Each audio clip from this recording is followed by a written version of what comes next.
Hello and welcome. I hope you and your families are doing well. My name is Areej and I currently study at GEMS Founder School, Dubai. I will be hosting this RewirEd talk and I'm pleased to welcome our guest for today. Hello. Would you mind introducing yourself, please? Yep. My name is Maria and I am currently a Year 12 student at GEMS Founder School as well. Hello, Maria. So as a little icebreaker, I was thinking we could say one thing that not many people know about us. That's a great idea. One thing that not many people know about me is that I don't like chocolate. What about you, Areej? That is pretty unique. One thing that not many people know about me is that I have never read Harry Potter and I'm not planning to anytime soon. Wow. Okay.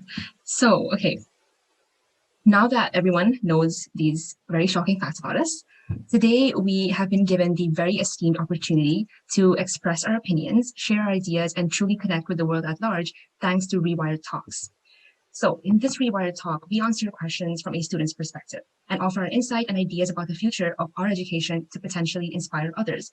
As students that have spent almost a year studying with distance, we think that we are in the perfect position to truly tell the world what we think of our education system and what could be improved. So here are our points of discussion and what we're going to be covering in this short-ish talk. So yeah, let's begin, Maria. All right. So this surrounds the impact of COVID-19. Personally, what changes did distance learning invite? Could you tell us a bit about that, Maria?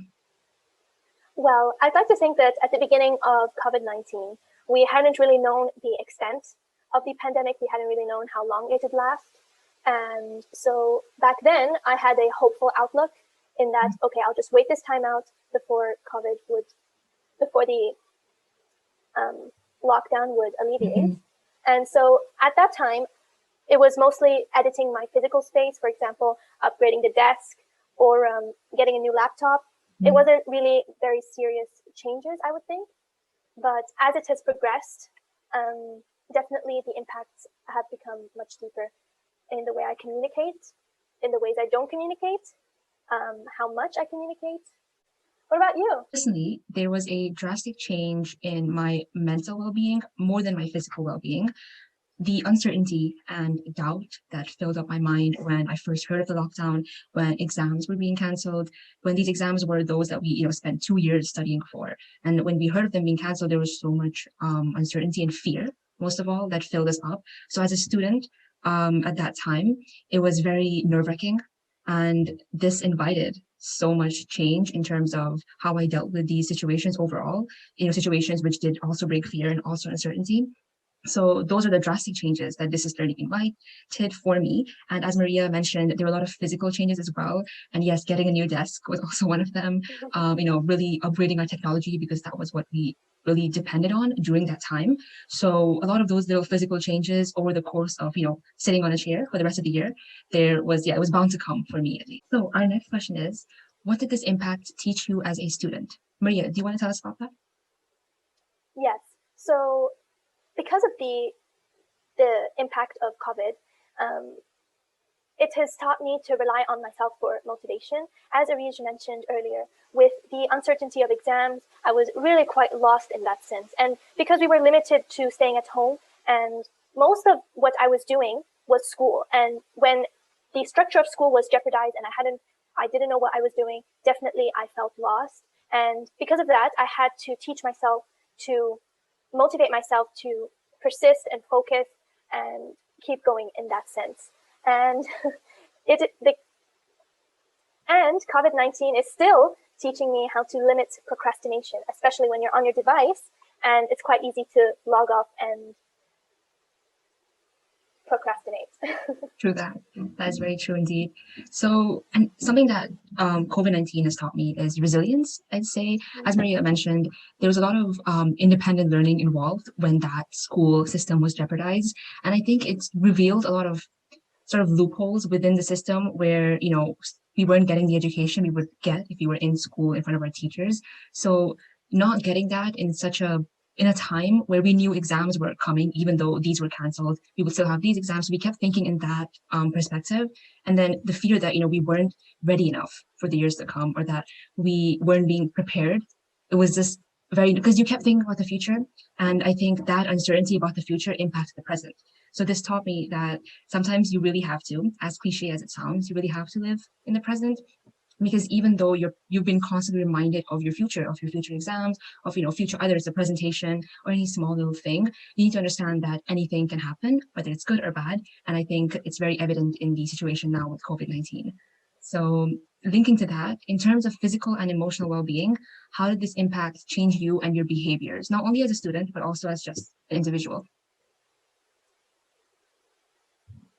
Yes, so because of COVID, obviously, initially and still to this day, my social interaction in person has been quite limited, and definitely that has an impact on your emotional well-being. In previous times, I could, call my friend and we could talk it out. Sorry, remove that. In previous times, I could speak to someone in person and really share my struggles, whether it be with teachers and classrooms or school struggles with my classmates, for example. That was highly limited, and it's really not the same as online setting, and that definitely impacted my emotional well-being. And to add on to that, definitely motivation to do anything, not just school, whether it be maintaining my physical well-being, like going out to exercise, eating healthily, communicating with people, and definitely motivation to study. That was all compromised and decreased. And all of that definitely impacted both physical and my emotional well-being. I definitely relate to that. School was, I think for every student, it's a place, maybe not all the time, but it is a place where you can, connect to people that you normally wouldn't meet outside of school. And it's just a place to really engage with other individuals. And you all have the same sort of, situation with your exams and studies. So it's easier to relate that way. And when that's taken away from you, you are left in a big well of, isolation and self-doubt as well. So in terms of behaviors, this took away a lot of positive behaviors that I had in my life, such as, going out for exercise, eating healthily, and doing things that didn't require a screen. So with this, upgraded screen time and lots of hours of sleep as well, a lot of the activities that contributed or bettered my emotional well-being was taken away from me. So because of this also impacted my physical well-being. I was more lazy. I lacked the motivation, just as Maria said, and you really just don't want to do anything because I think when the exams were canceled at first, it was much more of a shock, but for many students, it was also a sort of source of relief because, we didn't have to study anymore. But I know that a lot of students felt that they had lost a sense of direction when school was suddenly shut down. And it was done so in such an abrupt way that you had no time to kind of adjust to the fact that you would have to be at home without your friends, without seeing your teachers, and you would still have to act as if, you had that motivation and then you had that will to study and learn. And because of that abrupt change, a lot of us, we dwelled in other activities that weren't healthy. Like, even though I had my distance learning going on, I still spent time on my screen when it wasn't related to school things. I stopped going out. I know we were in lockdown, but I still didn't feel the need, or I didn't have the will to go and exercise, go for a little walk. So because of all those little things, it built up to this very unhealthy routine. And in a student's life, a majority of it is filled with school. You spend a lot of time at school. So when you have so much time now, and you have so much time to replace those school hours, it was just so hard to find things to do. And those things that you should have done, you just find very unattractive and unappealing. So then we resort to, sleeping a lot and just overnight, late nights, and just movies and everything like that. So that's what quarantine did to a lot of students. And then coming back to school, we had distance learning again. So it was just like this big cycle. It seemed like a big cycle of this never ending uncertainty, and then you resort to unhealthy behavior. So in terms of behaviors, that's what it did to me, at least until one point, to some extent. And I think eventually, as students, we did find a balance because we realized that we have so much time now. What can I do to make use of that time to be productive? So we did find a balance in between, but it took a long time for me personally to get there. So yeah, it definitely took me took me by surprise. So our Yes, next definitely. topic that we want to touch on is engagement. We both do distance learning. Maria, I think you sometimes go to school, blended, you're the blended model. So we both have a very good idea on engagement within classes. And these are things that I think a lot of schools have struggled with, regardless of what model you're doing, if you're staying at home or you're going to school. But yeah, this is a pretty interesting topic to discuss. So Maria, what makes or made a good day in school for you, whether it be when you're at home or whether it be when you go to school and learn? Yes, so what makes a good day for me, in my opinion, has really, in thinking about this, really the online setting of learning has not made any positive impact in me. I'm not happy to join class, and I've lost interest in studying. However, when I communicate with the teacher in person on days when I come into school, that really helped me to, rekindle that interest in that subject. And on those days, it would definitely be a good day in sense of learning. Also, on the other hand, I think it's important to consider social interaction. And since I do come into school every other day, I'd say, the communication with other students that would have otherwise been, absent online while discussing answers to questions and such, that definitely improved my, focus or alertness, and eventually, contributed to a good day at school, in my opinion, at least. Yeah. So a good day in school for me, I don't go to school, unlike Maria, and I've only been to school for my mocks and I think 1 or 2 days other than that.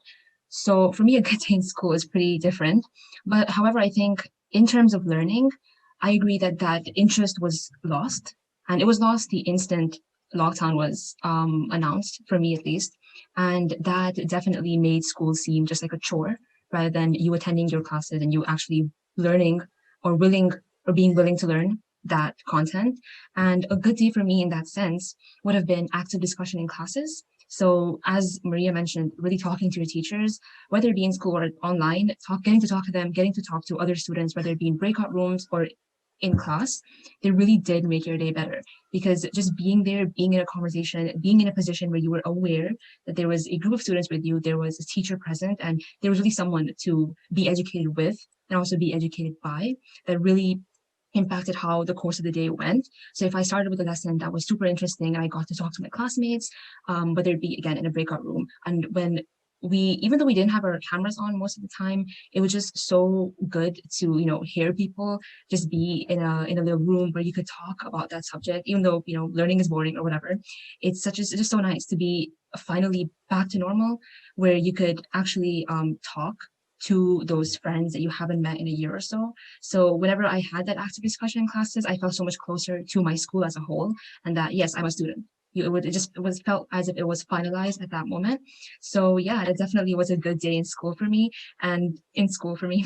But also just the way I started my morning, I guess, if I had woken up earlier or later, and the way I ended my day as well. So yeah, it just depends. It's pretty weird talking about it because I'm at home. So it's a weird day at school.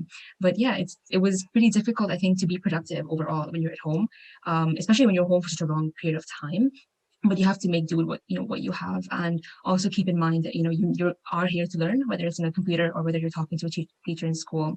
So that was a good day for me, and I'd say that definitely after a while in school, maybe after 2-3 months since the school year began, I had more good days than usual, because you did get the hang of it and you did learn resilience through the unexpected things that were thrown at you. So my number of good days increased, thankfully. So this is also what we both think is quite important. How has engagement in your classes changed? Do you want to go first, or?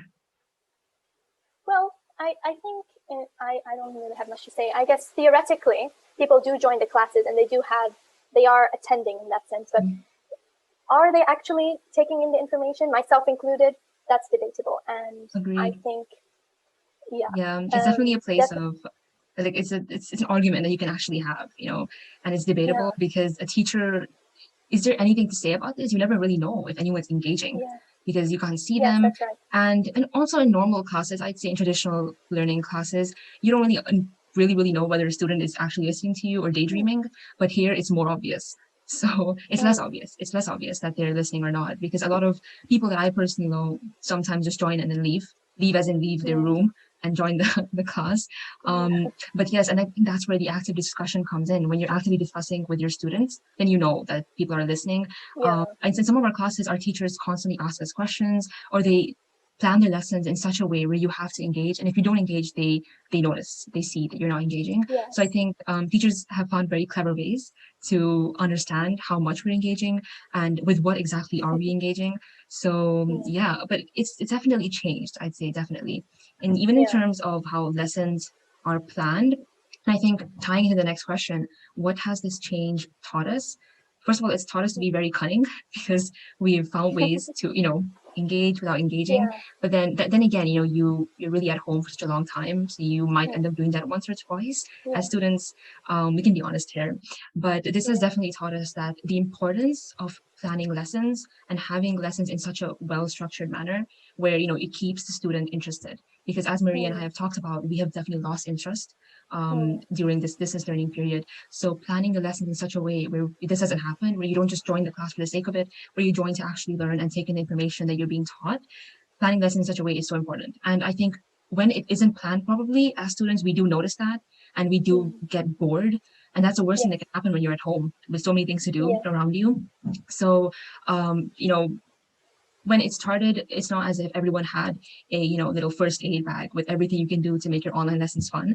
But gradually, I think my teachers at least have found ways to plan their lessons, digitally and make it all nice and stuff. So yeah, this change has taught us good things and also has taught us little shortcuts to our lessons online. So Yeah. um, next question. So this ties on to what we've said. Does the educational system require more learning-based engagement that is functional both off-screen and on-screen?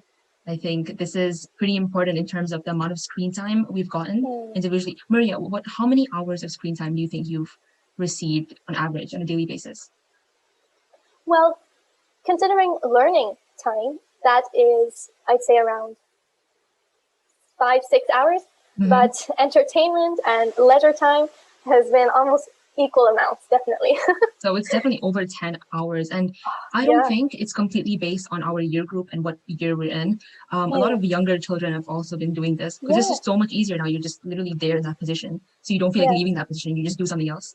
Yeah. Close that Yeah. little tab. So yeah, the screen time has definitely increased. And I wish and I still wish that there was more activities, that there are more activities for students to do off screen during lessons. So in some of our Mm. lessons, in actually very few of my lessons, we were given tasks to do on paper or to do on something other than a laptop.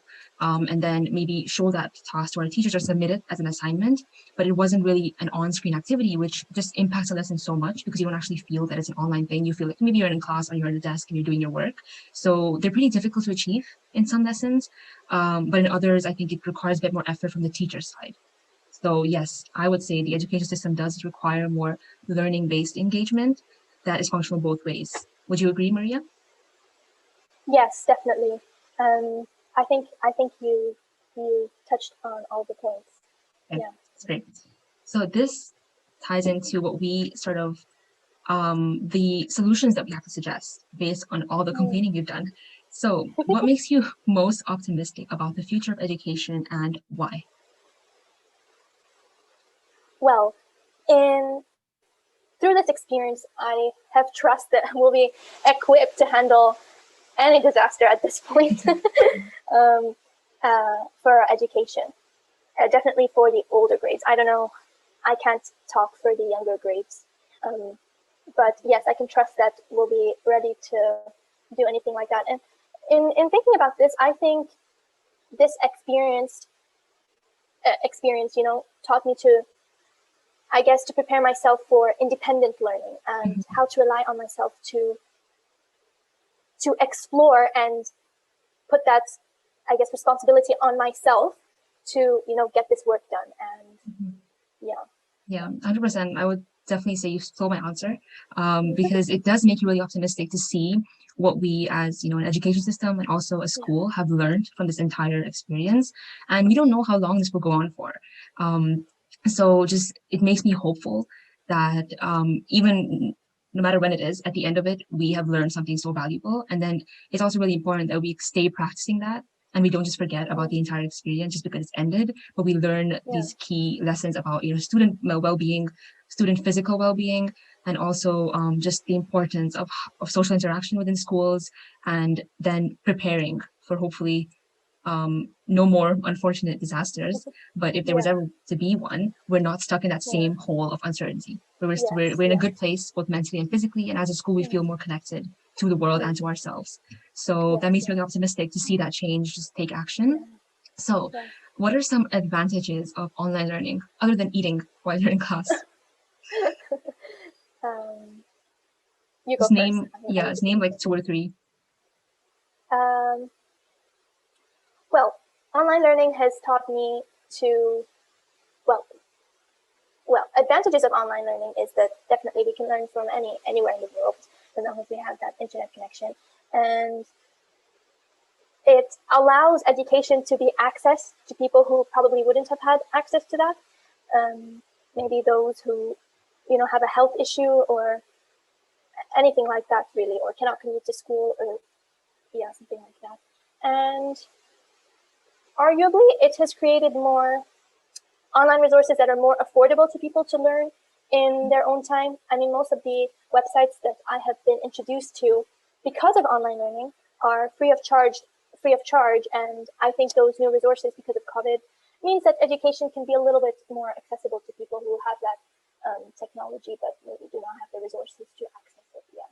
100%. I think I just want to touch on that, how online learning can really help advance the type of education students get. So some students, when you might be sick, staying at home, or you might be in quarantine, you really have the opportunity to attend classes without having to worry about missing your resources, missing class time, and missing an entire day of education just because of an unfortunate thing. So there's opened a lot of doors in terms of accessibility to education. And when you are paying for that education, it does make a big difference, even that one day or that one week. So it makes me happy to know that now we have found a way to integrate online learning and traditional learning in case of these situations. So that's definitely an advantage, and it's a long-term advantage because it can be used anytime in the future. And another advantage would be definitely the online resources. I think we've saved a lot of paper. We've saved a lot of paper because of the online resources. And I was honestly hoping that we maybe stick to the online resources like on our desktops and laptops rather than keep printing them out. Although it's important to have some things in paper, in writing, it's also just as important to be environmentally aware.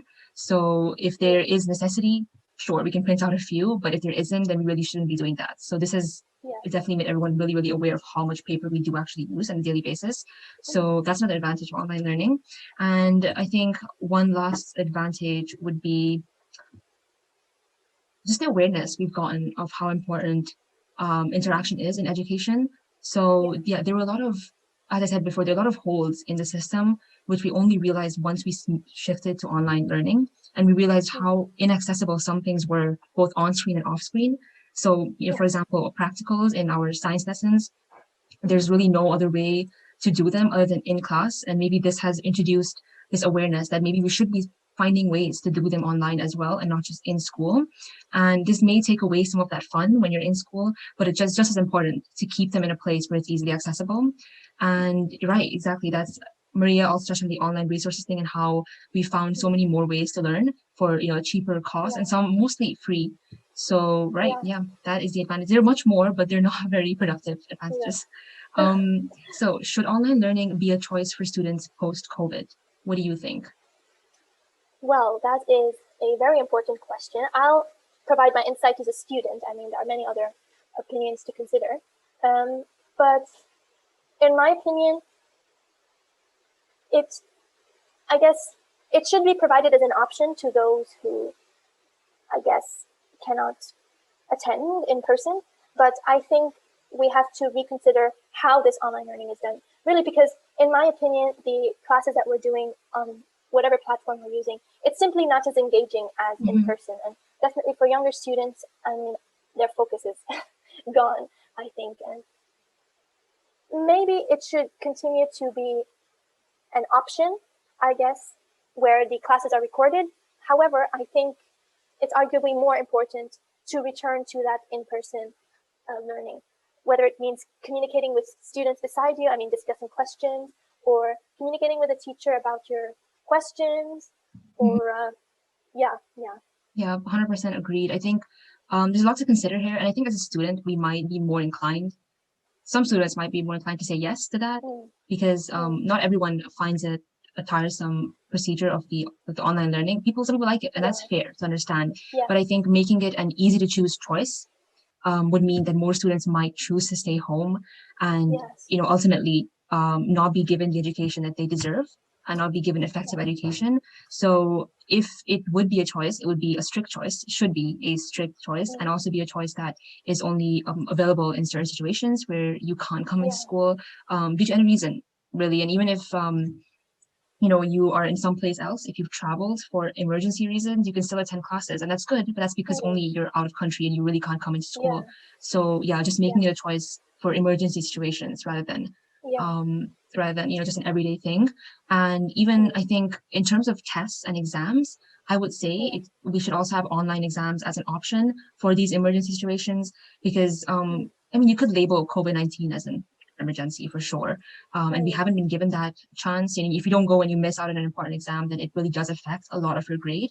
So we should find accessible ways for people to do more things online, only if they have no other option overall.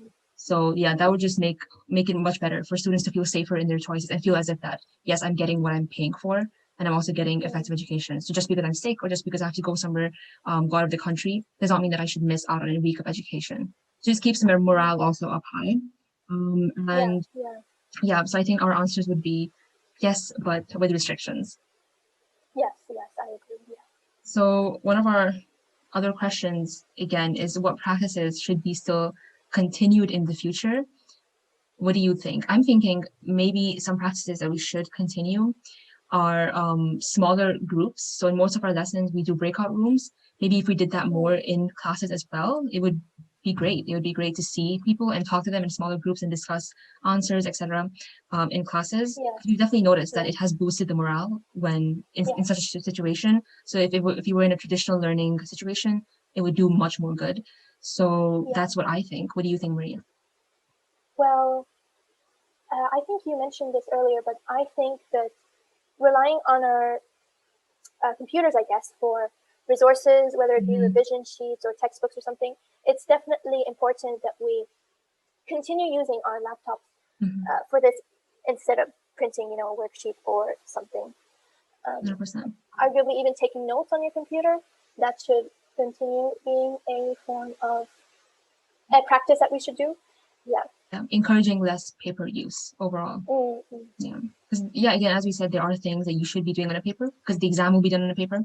But there are things that it really doesn't matter whether you do it on a paper or not. So for those things, which I think there are a lot of tasks that we're given that are actually better to do on an iPad or a computer. So those should be, we should just encourage more of that use. And considering the fact that our school has such a well-developed IT system with many devices to use, we should be using that more. And I'm not too sure that everyone would be happy to do that because we've got a year worth of computer use. But I think, you know, for the sake of the environment, it should be a good sacrifice. So this is a little quick fire round on any, I think we've covered many of our ideas, but this is just any leftover things that we want to share, any insight that, or again, ideas that we want to see during distance learning. Hopefully this won't be going on for too long, but if it does, anything that we want to see added, and also how can we ensure that digital learning leaves no student behind. So even though the year is ending, I'm quite sure that we might be doing a bit of digital learning even next year. Hopefully not, but there is a chance, and there's a lot we can do to ensure that digital learning does not leave anyone behind or does not give anyone less than what they deserve in terms of education. But a lot of those things have to come from the administration part of things, from the teachers and from the school leadership, etc. There's not much we can do as students to make that happen. But again, planning the lessons, getting structured lessons, getting those resources, etc., and getting resources on time, especially. And then adding to that, also the online exams thing is something we should be considering, because it's just put everyone in a difficult position. So finding more accessible ways, really. Accessibility is so important in a time like this, where you're really restricted from all sides, whether you have family that have been infected by the virus or you've been put in a position where you can't leave your house. There's so many little things that can keep you and just drag you back from a certain point in your education, and making sure that these things aren't, long-term effects, because some of them really affect your grade and then they affect your teacher assessed grades, etc. So that's one thing that we can do to ensure that digital learning leaves no student behind. Another thing I wanted to touch on is also effective communication within the school, which is I think this is also vital when, in normal situations with traditional learning, but when there's no communication between either the teachers and the students, or the school administration and the teachers, or just the school and the students in general, you get a lot of uncertainty. It just breeds doubt, yeah, it breeds uncertainty, it breeds fear, all the things that we've yeah, mentioned we don't like. And when you're, you're studying, when you're already under enough stress and you don't know what's going to happen to your yeah, future, when you aren't getting information from the school, when you're not given a chance to communicate with your school, that's where the stress gets worse. And our school, we're both in the same grade. We've done our mocks and we've gone into school for mocks. There were definitely times where we were so confused with some things because the information wasn't clear enough. And when that information isn't clear enough, you're just not in a mood. You're not in a place to even think about yes, studying. It just interferes yes, so much with your overall education. So that's something the yes, schools all around UAE should be improving, finding better ways mm, to communicate with not only the parents, but also with students, and letting them know about really important things that we should be knowing. And there are also yes, situations where I think we have received communication from the exam boards, but some things weren't clear enough, some things weren't emphasized on, mm, and then we couldn't get in touch with our own school to ask them about these things. So mm, these are areas for improvement, and yes, definitely letting people hear about our opinions as we're doing right now, thanks to RewirEd. It keeps us optimistic. So yeah. yeah, what do you wish to see during distance learning if it continues? Well, as you mentioned, I think one-to-one communication between the student and the teacher is incredibly important. I mean, some people do not feel comfortable turning on their Mhm. microphones to communicate a doubt they have, and quickly, I mean, it snowballs into a bigger issue when a certain doubt, breeds different Yep. problems later on. Yeah, I think it's also important that the progress of the student is communicated clearly and often. Mhm. I often find myself, I'm lost as to which level I'm currently at. And I mean, I know there's some level of confidentiality in that they're not allowed to share the grades. However, I think that should be thought of. I mean, that certainly has an effect on the student in 100%. that they're not sure where they stand, and how that can possibly affect the future later on. I mean, in the Mhm. case of universities, for example, or further studies, the grades that we have now definitely impact our future. And if we don't have an idea as to where we are right now, that can definitely impact your outlook on the future. And yes, Yeah. and I know that I'd just like to add one more thing. I know that I'm not a new student, but I can imagine that being a new student Mhm. and being put in a completely new environment that is confined to a laptop, I think it's quite difficult to grow accustomed. Well, just to meet people, that's an obstacle now which hasn't been faced before. And I think new students should be getting much more support to encourage them to communicate with existing students, other new students, really to get that support in there as well. So all of them stem back to communication and discussing challenges that you might be facing, and really sharing your struggles with others. That has really been, blocked off with online learning or digital learning. Yeah. Yeah, 100%. I think what you said about the sort of communication and feedback about the progress of Mm, the student is it's extremely important. And it's, I think it's more important for the student than it is for the teacher, because yes. we're definitely at least 70% more affected by it. And it's not Yes. only our, state of confidence that's being affected by it, but also, our future in terms of university applications, etc. And not knowing where you stand really takes a toll on what you think in terms of, Yeah. your self-confidence, your self-awareness, and also Mm, the level of hard work you do. Because even though yeah. you're supposed to be working hard every time, all the time, whatever, Yeah. it's still, when you know you're at a position of, below average, or when you're in a position where you think you can do better, you would work harder. That's just how the Yeah. brain works. So Yeah. when you really know that position, and when you're not kind of kept from that information, you feel so much better Mm, that, okay, I know I'm at this stage right now. I know I'm at this grade. I have to work this much to get there. So you do that work, and you do it well. You do it to the point where you think, okay, I'm really confident that I'm going to reach this certain part, mm, or the certain position and grade, whatever. And when you reach that, it just feels so much better than being, kept in the dark about your own grade, mm, which I believe we should be at least given a little bit of direction on, rather than yes. being completely kept in the dark from. And it does vary with exam boards, and exam boards have their rules and conditions that we are following. But Yes. there should be a level of comfort also that's being given to the students, because we really are constantly kept in uncertainty. So there should be more communication to sort of compensate for that. Yes. So when you're not being given the grades, at least being given feedback, overall verbal feedback. It doesn't have to be a grade. So just being given that does Mm, at least just give you a little bit of direction where you are as a yeah. student, and just gives you a sense of direction overall, just in your Yes. life. your student life or even in your general life. So I think, yeah, it's really tough because there were so many new rules that were added throughout the course of the year that really just made no sense at the time. But I think we both understand that it's a really new process for exam boards, no matter how experienced they are. And it's a new thing for everyone. So a little room for improvement is always there. But hopefully these things change when, when time progresses. And Yeah. exactly what Maria said about the new students, we should be having, inaugurations or some sort of process where we all get to meet the new students if they're comfortable, if they want to meet us if first. Yeah. And we should be getting these chances to really seeing the people that we would normally see in class. And we really haven't gotten these chances. I think some of us have taken steps to do it outside of school, but it's a different thing being in school because you're really not I don't know some of my classmates. I've never seen them before. So that's really a problem with kind of, when you're communicating with them in school, I mean, in distance learning school and in breakout rooms, etc. So it just doesn't put a name to the face, and that becomes a bit difficult in terms of communication. So yeah, we should be definitely working on that and hoping that we can connect more with these new students who definitely feel a lot, maybe a bit insecure as well, that, they don't know as many people as others and they feel isolated. We don't want that, especially in school. So that is another way we can ensure that digital learning leaves no student behind. So yeah, that is the last of our ideas. So as students, this is such a good opportunity to just let the education system, whoever's watching this, know what we really think and to express our opinions.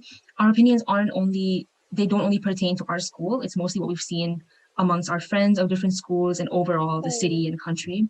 So these are our thoughts. And that is, I think, the end of it. So yeah, thank you so much for everyone to attend our little rewired talk and to be just willing to listen to what we have to say. And thank you to Rewired especially for giving us students this very, very vital opportunity and also such good experience.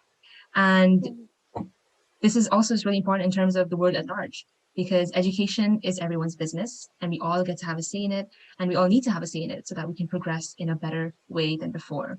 So thank you so much to Maria also for coming in here and sharing your thoughts. It was definitely such a good, productive conversation. So thank you for that. Thank you for having me. I also agree in that it's quite important that we share this message, and this platform has definitely allowed us to communicate our struggles and concerns, really. Yeah.